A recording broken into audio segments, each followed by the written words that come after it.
Greetings and welcome back to Deace.com. This is our continuing series, taking a look at what we think are the biggest weaknesses for each of what we believe are the 9 most likely people to be on the ballot February 6, 2012 in Iowa's First in the Nation caucuses. Now we're taking a look at their weaknesses because often campaigns are not necessarily won by accentuating your strengths, but instead by mitigating and overcoming your weaknesses or exploiting those of your opponents before they exploit yours.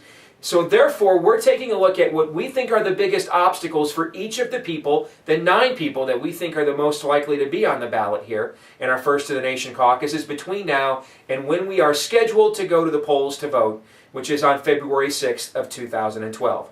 Next up today here at SteveDeace.com, we're doing these in alphabetical order. And next up today, we're going to take a look at Mississippi Governor Haley Barbour. What's the biggest obstacle that Haley Barbour has to overcome in order not to win the nomination? We're just taking a look at the Iowa caucuses. So what's the biggest obstacle for Haley Barbour between now and February 6th to see his name at the top of the ticket in the Iowa caucuses?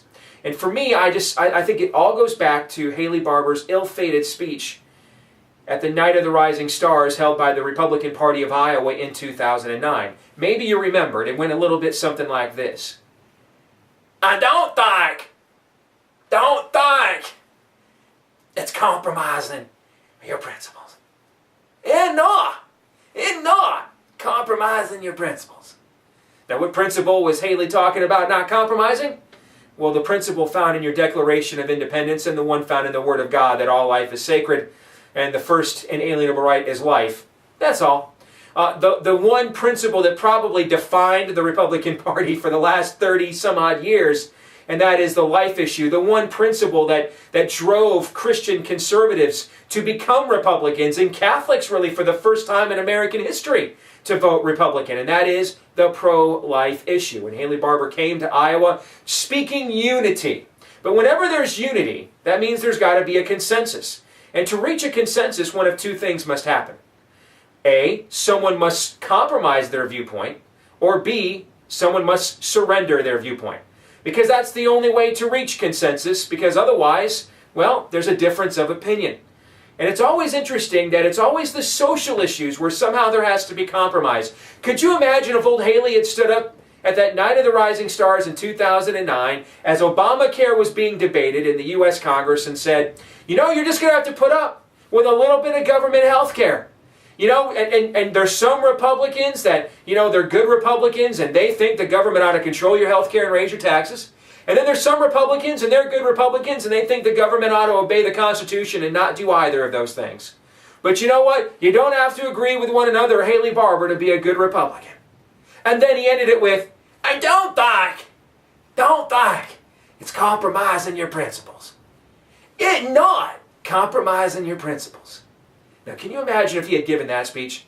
Let me tell you what happens if Haley Barbour gives that speech over a fiscal issue. First and foremost, he's not one of the 9 people we're discussing in this video series as potentially being on the ballot in the Iowa caucuses. Because he doesn't just get excommunicated, he gets disemboweled. I mean, that's what happens in the Republican Party if you stand up on an issue dealing with dollars and cents. But dealing with common sense, dealing with morality, well, it's okay to compromise those. Therefore, a lot of people still consider him a candidate. But if Haley Barbour is going to emerge victorious in the 2012 Iowa caucuses, he has to overcome that speech. Because while there might have been a lot of, Republicrats in that room, a lot of people whose favorite team and their family and their idol is the Republican Party may have been in that room. The reality is, the bulk of the people that actually vote in the caucuses aren't in rooms like that. But they will be in rooms like the one I'm filming this video in, voting with their friends in the caucuses. And they're not going to take too kindly to Haley Barbour's sentiment of compromise. Now, what's ironic about this is if you look at Haley Barbour's record as governor of Mississippi, the fact that he's a major proponent of state-sponsored gambling aside, but the gambling issue aside, he's actually got one of the most conservative records of any governor in the United States of America. But he's not running for governor of Mississippi. He's running for 2 things. First and foremost, President of the United States. And then secondly, because we have a party system here in America, that makes him the figurehead of a political party. That means that the way that he builds a team, the way that he reaches consensus, the way that he builds and puts together a coalition to actually govern, plays into the statement that he made 2 years ago. And I think it's very reasonable for people to see what he said 2 years ago in a room as a figurehead representing the Republican Party nationally, telling Republicans to compromise the most sacred of all core convictions, which is the right to life. And I think it's very reasonable for voters to say, well, if that's what he thinks on a national level when he comes to speak to us 2 years ago, I think it's reasonable to assume that he might think that way on a national level if he were the President of the United States. And that's something that Haley Barbour has to overcome. And I'm not sure there's a way for him to overcome it without actually contradicting what he originally said, which puts him in a very vulnerable position as a presidential candidate.